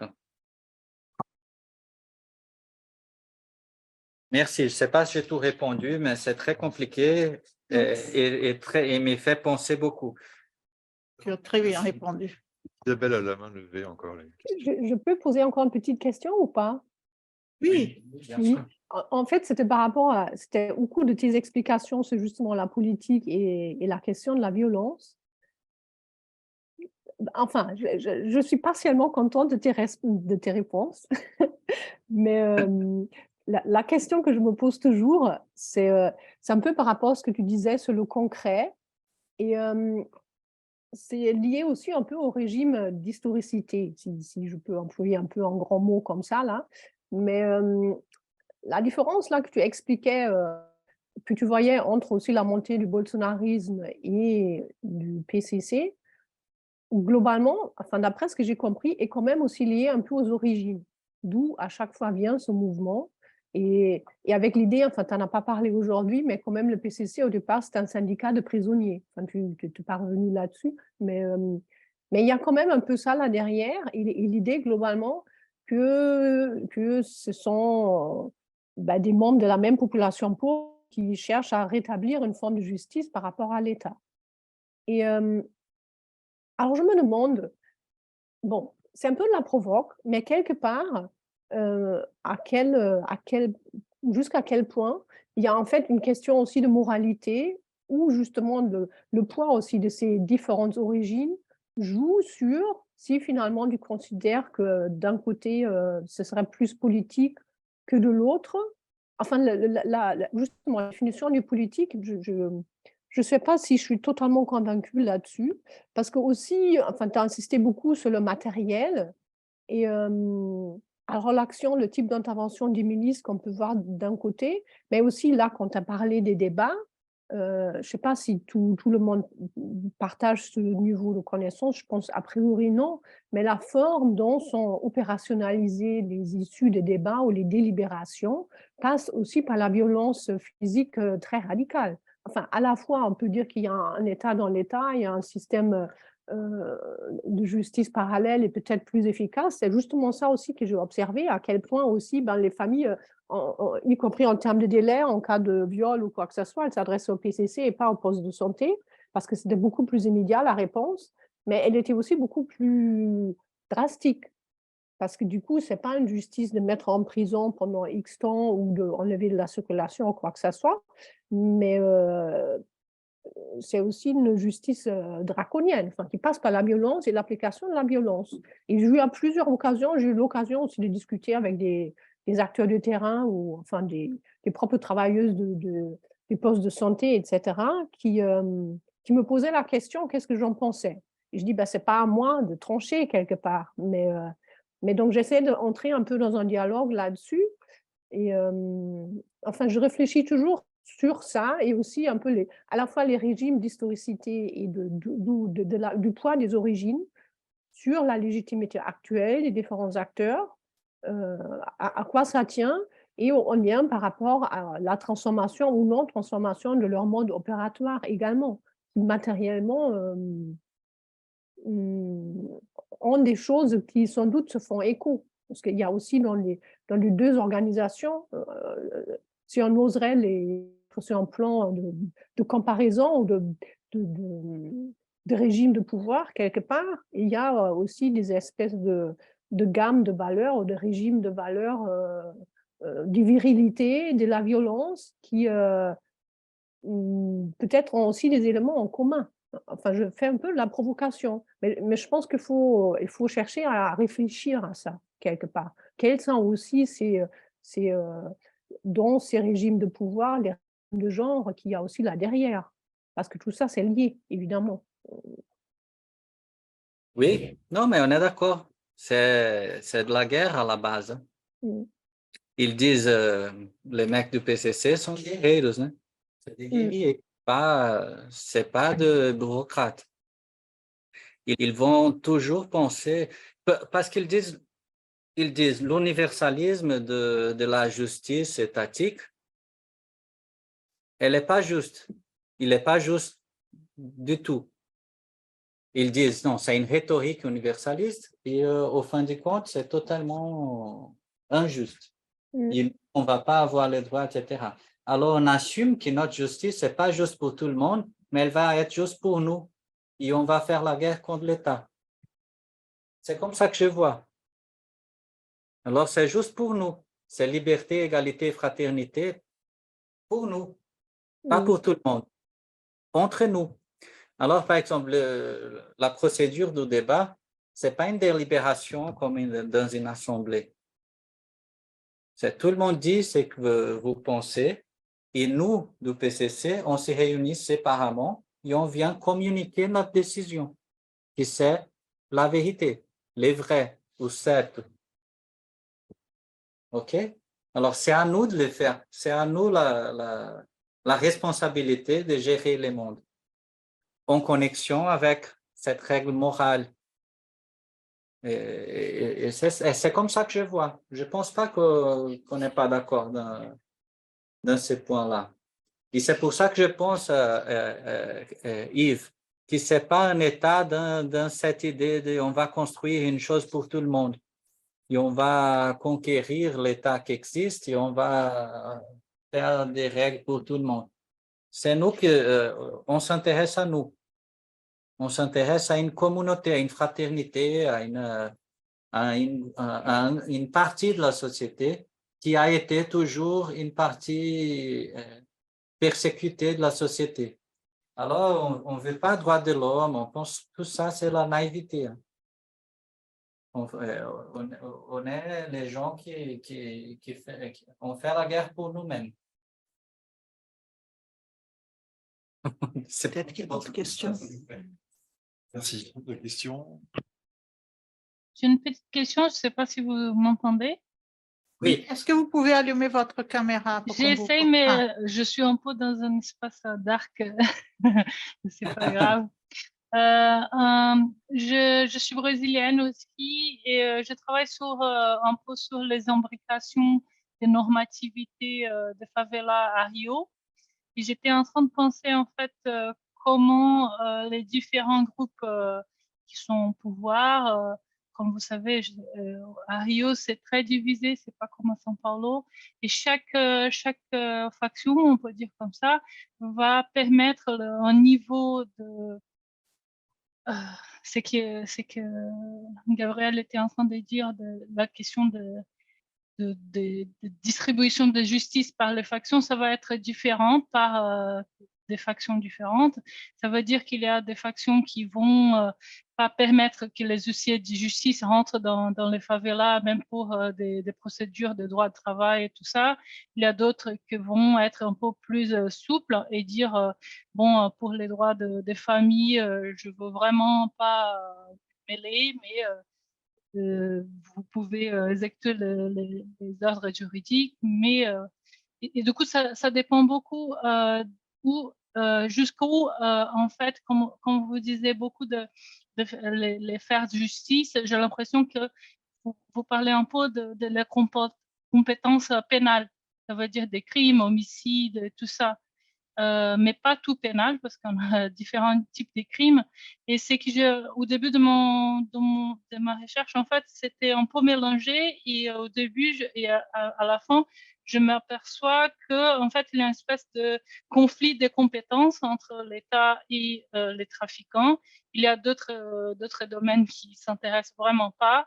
Et ce qui m'intéresse, c'est de savoir à São Paulo quelles sont les zones qui voyaient qui normalement il n'y aurait pas de conflit de compétences. Ça veut dire s'il y a un droit de consommateur, est-ce que c'est vraiment ça, est-ce qu'ils essayent d'élargir leur pouvoir par rapport à ces usages de droit, parce que ce que j'ai perçu, c'est qu'il y avait une espèce de ce que j'appelais de application de normativité par miroir. Du coup, on fait comme il y avait c'est vraiment de appliquer les droits, mais l'autorité qui va faire les actions, c'est les trafiquants. Du coup, par exemple, et là je finis, parfois on a un père qui ne veut pas payer la pension et la famille montre l'ordre, je dis, l'ordre du juge et dit, bon, là, j'ai un ordre juridique et c'est les trafiquants qui va appliquer en fait, c'est ce type d'imbrication dans la chaîne de justice qui m'intéresse un peu et j'aimerais savoir un peu votre expérience à São Paulo. Je n'ai pas pensé exactement à ça, mais je me souviens, quand vous parlez, je me souviens de quand le PCC a kidnappé un reporter de la Rede Globo. Vous vous souvenez de ça, 2006? 2006. Oui, oui. Ils ont kidnappé un reporter avec un assistant. Ils ont laissé un vidéo avec l'assistant. L'assistant a amené les vidéos à la Rede Globo. Ils ont dit non, après que vous diffusez le contenu de ces vidéos, on va lâcher la prison du reporter. Et quand la Rede Globo a passé les vidéos, et les vidéos étaient un avocat qui avait écrit les vidéos. Toutes les choses étaient, oh, on veut les droits, on veut l'application de la loi, on veut plus que ça, on veut que l'État fait les choses qu'il dit qu'il va faire, etc., etc., etc. Bon, c'est toujours, hein. Et même, par exemple, il y a une voiture qui a été volée. Si on va dans la police faire les BO, après, ils disent non, mais on a déjà choisi la police, alors c'est à toi de trouver la voiture. Mais si je ne vais pas à la police, d'abord, je cherche les mecs, ils vont dire non, OK, on va la chercher, on ne fait pas comme ça, on ne vole pas dans les quartiers, etc. C'est les situations empiriques qui font des connexions. Alors, je ne pense pas qu'il y a une grosse connexion et des règles d'interaction, et ça c'est à nous, ça c'est à vous. C'est toujours au moment de l'interaction et de la performance que les choses se décident. Et les niveaux de partage entre les régimes.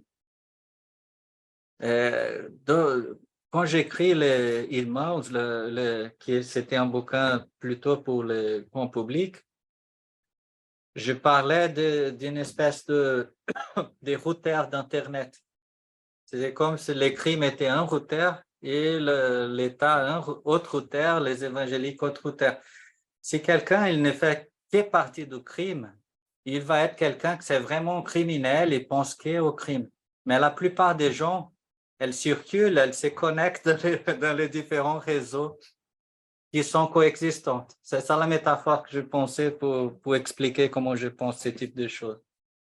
Ça veut dire que je peux être dans la règle PCC dans un moment donné et les jours suivants, le lendemain, je fais une autre chose que c'est totalement dans la règle bureaucratique de l'État.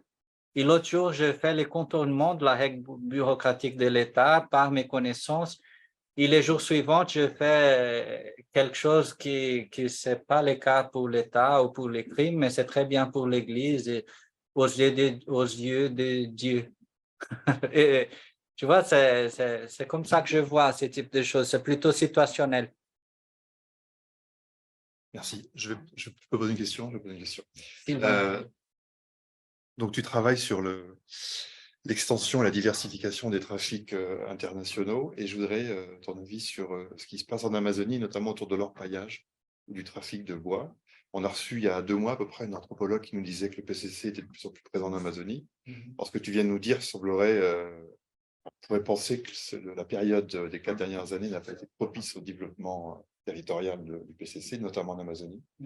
Donc, visiblement, cet orpaillage, il est très sophistiqué, il est beaucoup plus sophistiqué qu'un simple orpaillage artisanal. Il faut des infrastructures, des matériaux, enfin, c'est une grosse logistique. Je pense notamment à un article récent qui est sorti, l'analyse des imageries satellitales pour quantifier l'orpaillage illégal. Donc voilà, quelle est la place du PCC dans ces trafics qui sont en plein développement en Amazonie? Je n'ai jamais étudié ça. Je ne fais pas de terrain là-bas. Je connais très peu l'Amazonie, en fait. Je lis des reportages et je sais comment le PCC fonctionne, plus ou moins. Ça veut dire que c'est comme ça que je te réponds. Ce n'est pas une réponse de quelqu'un qui connaît l'endroit. Ce qu'on a vu les 10 dernières années, c'est une multiplication des formes de nettoyer de l'argent. Et ça veut dire faire des entreprises de tous les types pour faire marcher l'argent sale et faire l'argent sale devenir l'argent. Entrepreneur. Bon. À partir de ça, il y a une espèce, d'un côté, une financiarisation. Ça veut dire que le PCC, il va pas travailler avec du cash. Il va vraiment faire beaucoup d'entreprises. Et ils vont utiliser cette structure de comptadores, comment on dit ça en français? Comptable. Agent comptable. Les comptables, les avocats, les gens qui vont tout préparer, beaucoup d'entreprises pour faire cet argent circuler. Et les entreprises, elles sont basées dans toutes les économies. Alors, si on parle, par exemple, il y a beaucoup de gens qui disent à São Paulo, le PCC fait maintenant de real estate, marché immobilier. Alors, quand on va voir, c'est plutôt avec les gens d'architecture qu'on parle sur ça. On va voir vraiment ce qui se passe. Il y a un mec du PCC qui a beaucoup d'argent parce qu'il a fait un vol à un bain où il a fait du trafic international, etc. Il a quelques millions de réals pour investir. Il va acheter des maisons, etc. Il va réinvestir, il va faire du marché immobilier. Alors, ce n'est pas les PCC comme structure, parce qu'au trafic de drogue, c'est différent. Il y a une syntonie du progresso, c'est pour acheter de la drogue en Colombie, Bolivie, etc. Et vendre la drogue sans intérêt aux gens du PCC, qui sont os alliés, etc.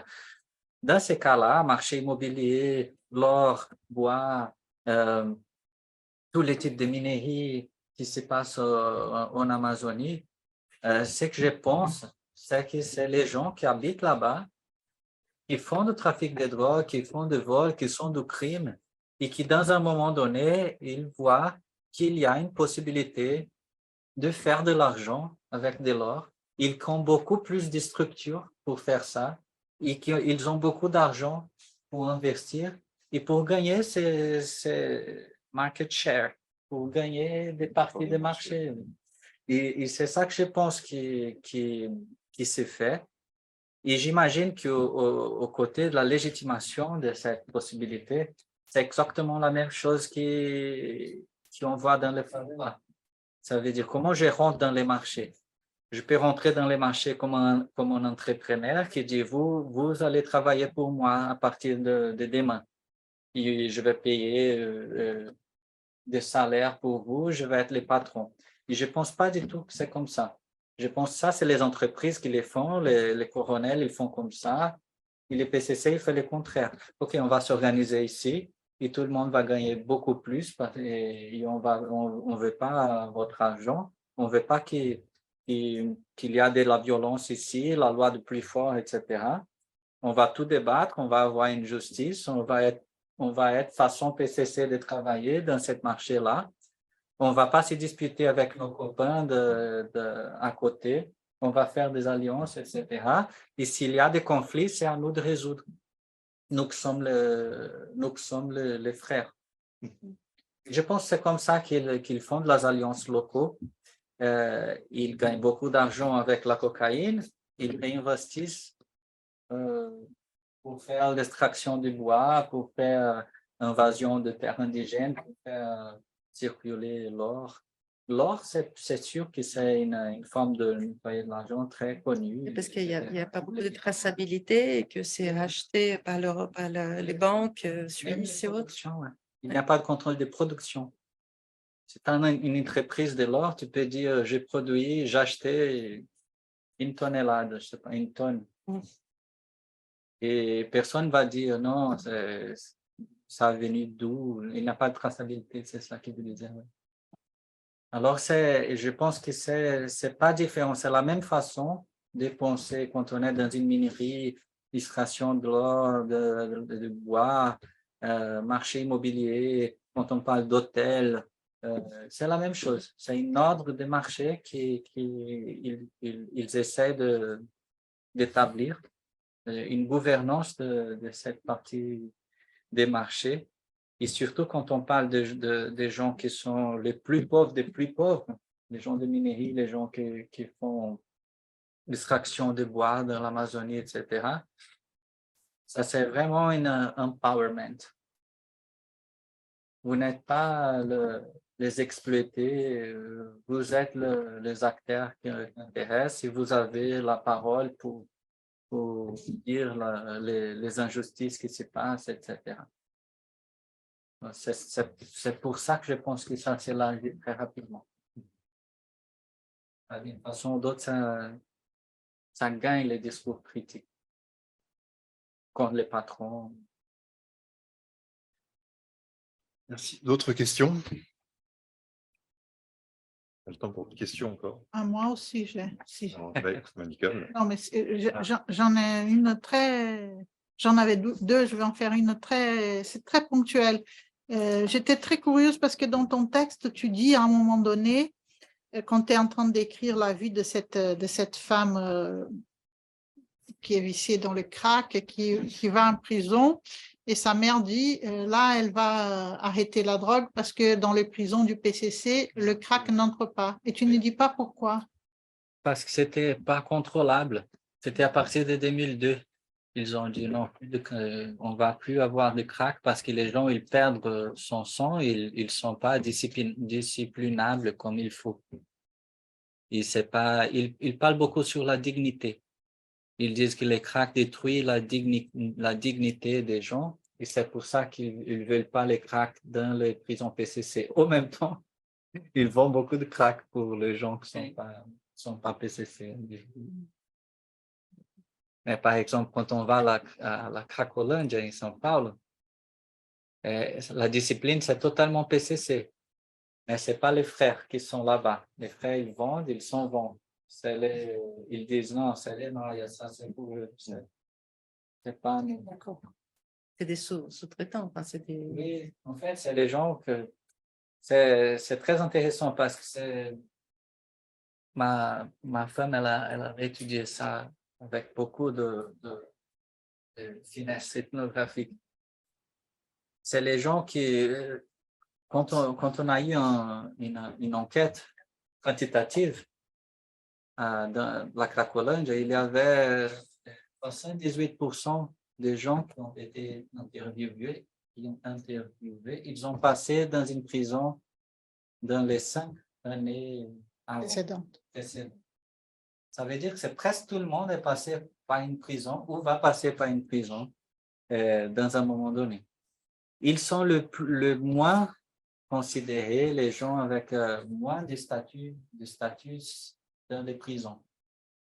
Mais quand ils sortent de la prison, ils sont dans la Cracolândia, ils reproduisent exactement la même façon d'être disciplinés dans les prisons. Alors, ils deviennent des disciplines, ils ont des positions dans les prisons. les positions de pouvoir pour régler les conflits, les choses, etc. Alors, c'est comme une espèce de reproduction du PCC entre les gens que le PCC ignore. Il dit non, vous, c'est le pire. Mais ils reproduisent exactement la même façon de se construire comme digne. Mhm. Il y a beaucoup de travail sur le crack, etc., qui parle sur la dignité. Il a le travail de Philippe Bourgois, c'est Conquête de respect. Il a beaucoup de choses qui disent non, moi je suis en train de fumer les crack, mais avec la pipe, pas comme celui-là qui fait avec un latte de Coca-Cola, une canette de Coca. Alors c'est très intéressant de penser les PCC par les marges du propre PCC. Merci. Bien, merci Gabriel. Non, merci à vous. Félicitations pour Je crois que Yves voulait poser une question. Tu veux poser une question, Yves? Tu peux poser la dernière question. Allez. Merci beaucoup. En fait, j'ai déjà posé la question, mais Gabriel n'a pas répondu. C'est-à-dire C'est difficile. Alors, on en parlera plus tard, si tu veux. On en parlera autrement. On en parlera à Paris quand on se verra, si tu veux. Mais non, c'est la question du non-institutionnel. C'est toi-même qui poses la question. Oui, pardon. Et est-ce qu'il n'y a pas quelque chose qui… Tu parles d'échelle macro, mais est-ce qu'il n'y a pas quelque chose qui est intéressant? Ton histoire, elle commence en 93, après le massacre de 40 coups. Et 93, c'est quoi? C'est la fin du monde industriel et c'est la fin du communisme. Or, depuis, il y a des mouvements sociaux, des mouvements politiques non institutionnels, justement, qui ne sont pas révolutionnaires, qui ne sont pas dans la destruction, alors, ils ne travaillent pas pour eux-mêmes comme le PCC, pour moi, pour nous, mais c'est aussi de la justice ou de la dignité. Là, tu viens de prononcer le mot de la dignité. Mais Maïdan, en Ukraine, ce mouvement de Maïdan qui a mis tellement Poutine en colère, qu'il a volé la Crimée et déclenché une guerre, eh bien, c'était un mouvement populaire de tout le monde. Et il s'est appelé lui-même la révolution de la dignité.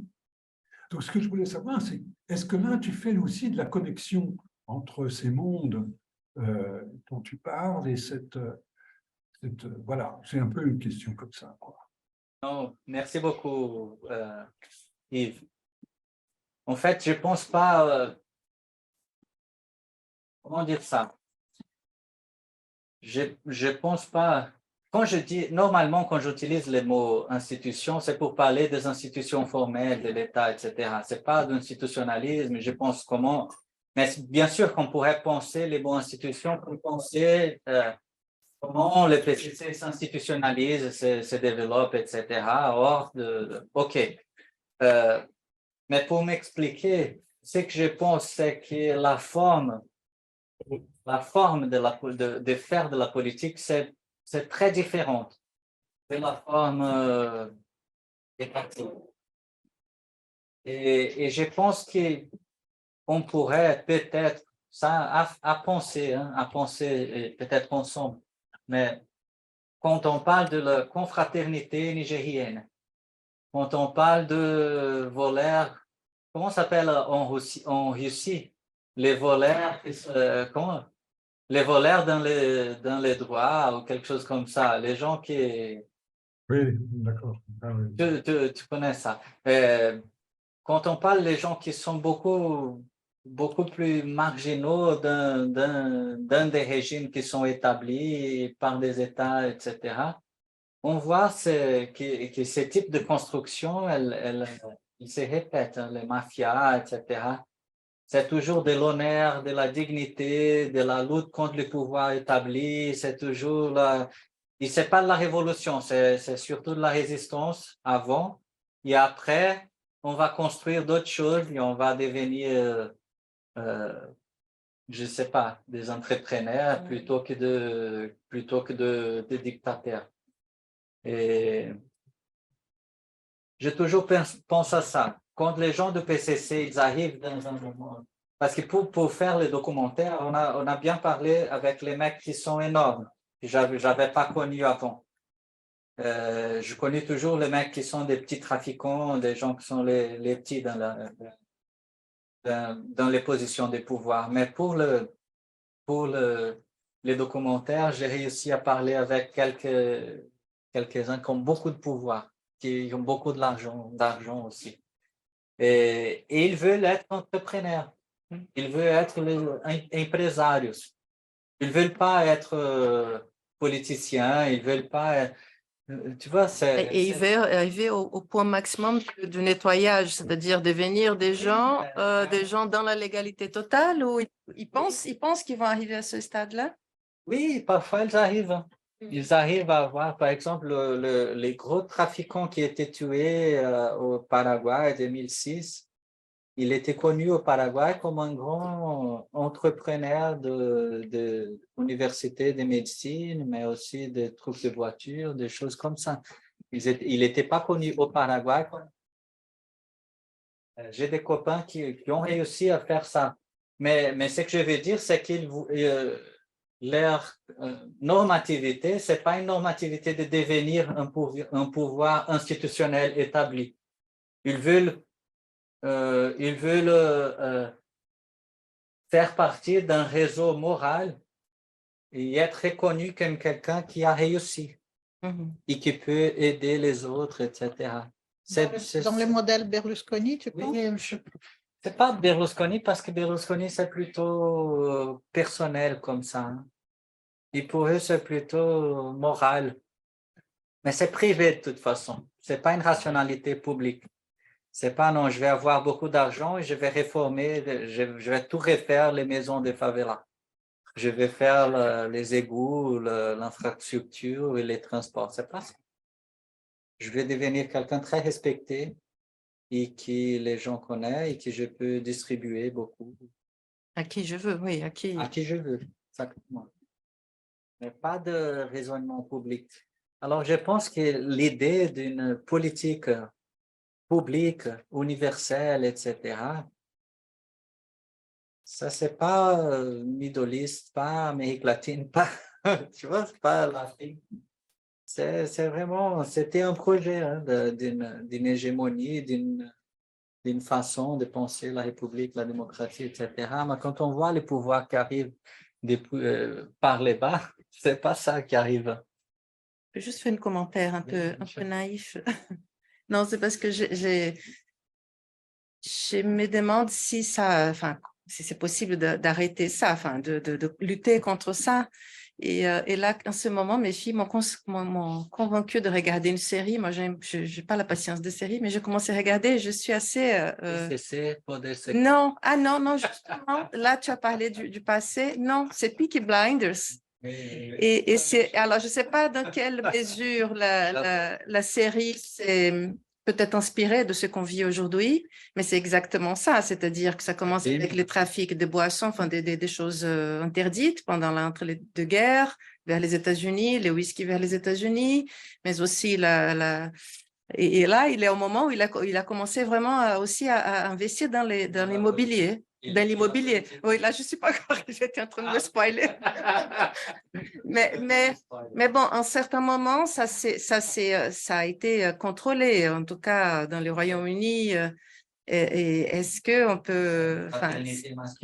Oui, j'adore ça. Ouais. La Camorra fait ça, ou la Dragar aussi, parce qu'ils sont arrivés à Milan, ils se sont rendus compte qu'au lieu d'avoir de la prostitution ou des maisons de jeu, s'ils contrôlaient la mode ou l'immobilier dans le nord de l'Italie, ils gagneraient beaucoup plus d'argent. Donc là, ils ont les ateliers de la mode, ils font toute la saison de la haute couture. Et c'est pour ça que ça s'est calmé Les déchets aussi. Ah non, ça s'était calmé avant.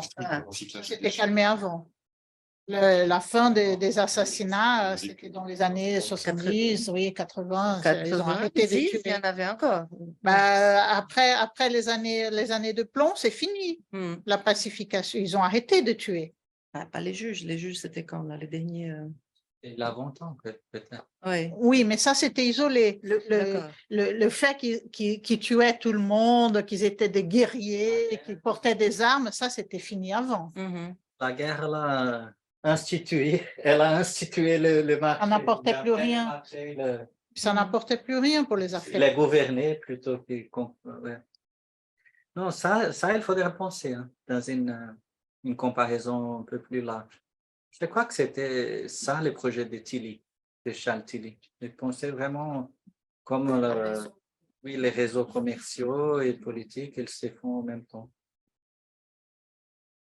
Pour moi, c'est... À eux, ce qu'ils ont en Italie, ils ne sont pas dans la politique directement. Par contre, ils sont allés à la fac pour étudier le droit. Ils ont beaucoup d'avocats partout. Comme Beaucoup d'avocats. Les PCC payent Beaucoup d'avocats. Il Beaucoup y a une d'avocats. syntonie dos gravatas, né? Que c'est les cravates, ils disent. C'est les avocats qui vont être... Ils sont partis c'est le seul groupe qui n'est pas très pauvre d'origine, mais qui font partie de PCC, qui sont les frères, c'est les avocats. La Camorra, l'Andraga aussi, ils ont investi beaucoup dans les études de droit. Le PCC va avoir 30 ans maintenant, cette année. Robert. Que devient Marcora? Il est vieux, il vient d'être transféré de nouveau à Brasilia. J'ai vu les images, il est très, comment dire? Il n'est pas devenu entrepreneur. Non, lui, il est un très grand entrepreneur du marché de cocaïne international. Oui. Très grand, énorme. Il était un voleur de bombes, mais il a passé au trafic de drogue. Et tout le monde dedans. Oui. Et au Brésil, donc, ces phénomènes-là, c'est plutôt récent, entre guillemets, dans 30 ans. Parce que je me souviens que quelqu'un qui a été ministre rapidement au Brésil, Paulo Haddad, qui est de Belo Horizonte, donc je le connaissais. Et à un moment, il est allé beaucoup voyager en Amérique du Sud et en Colombie.